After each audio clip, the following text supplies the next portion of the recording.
A new interview by writer Chris Terrio, obviously he's the writer of Star Wars The Rise of Skywalker, has just been released, and he talks about some of the issues he had to deal with and J.J. Abrams had to deal with when making this film, and some of the things that Kathleen Kennedy and the studio, kind of planned from the get-go, and they basically force interweave into, this film. And if you want to hear my review on the film and stuff that I've said about it, you can. I've got a review up of Star Wars The Rise of Skywalker on my channel, and some of the issues that I mentioned in that video, because obviously I wasn't overwhelmed by it. I think there were things they did well, but I think there was a lot of things they did wrong, and I think one of the main things was how they introduced Emperor Palpatine. It completely derailed Anakin's storyline in the first 6 movies.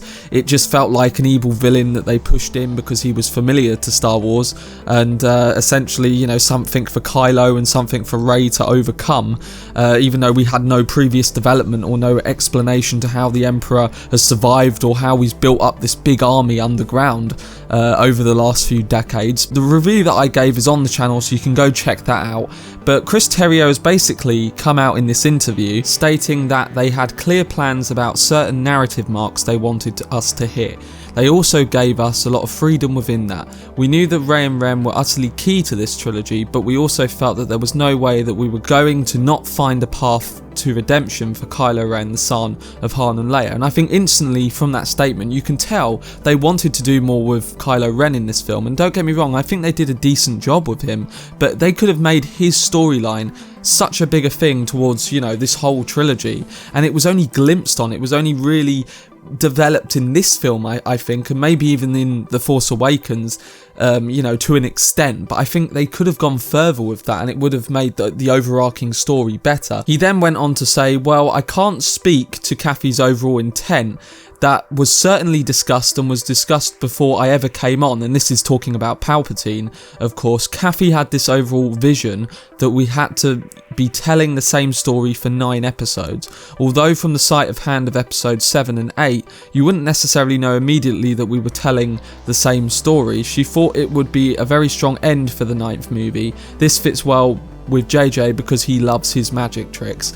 I mean, I don't buy into that last bit, but of course the whole Kathleen Kennedy wanting Emperor in this seemed like it was, put in place from the get-go. And there was also talk years ago that George Lucas wanted the Emperor back in these films, but God knows how he would have dealt with that or what his vision for that was. We'll never probably see the light of day, and they probably only had sprinkles of his vision in this film. There wasn't nothing major from George Lucas. But anyway, what do I think of these comments overall? To be honest with you, I think what's done is done now. I mean, the film's out. A lot of us, are kind of either mixed, we don't like it, and then there's, still a portion of people who like the film and thought it was okay. It was a very mixed reaction overall, and I think the Emperor being in this film, in my eyes, this is just my personal opinion as I stated in my review, was one of the main problems of it. I mean, it completely derails the story and the build-up that Anakin had in the first 6 films, and if you're going to connect all 9 films together, and that's why this is called Episode 9, and the fact that even Chris Terrio himself has come out and said that essentially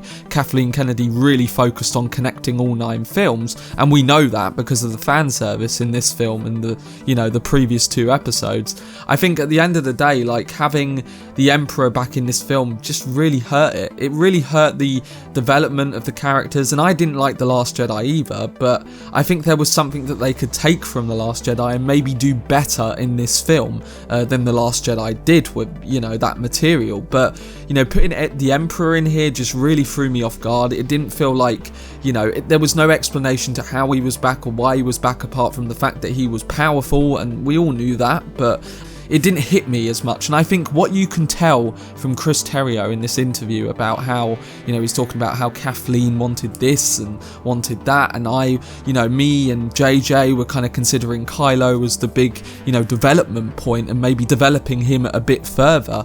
That just tells me that there was a lot of uncohesive visions when it comes to this film and the behind the scenes on it. And I think that's something that really, underlines a lot of points that people have been making who didn't really like this film. And don't get me wrong, you're allowed to like this film. It's not like, oh, you subjectively have to say that you hate this film. No, you can like the film if you like it, but for a lot of people who didn't like it, this interview kind of just nails on the head that they didn't really have a clear vision on everything in this film, and not, you know, maybe not everything, but just the main overarching structure of it.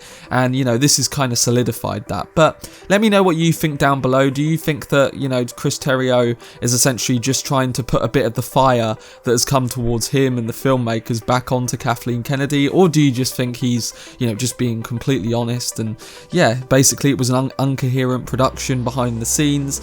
That's what I think. I think he is telling the truth of what he's saying based on this interview, but I do feel like he is also trying to just direct a bit of the blame off of himself as well, because, I mean, the reaction to this film has been, you know, not positive to say the least. But let me know down below what you think. Tell me if you think Star Wars The Rise of Skywalker was hurt by the Emperor as well. Do you agree with me? And, you know, let me know your kind of review down below. But I hope you enjoyed this video. I've been Cortex, and as always, make some noise.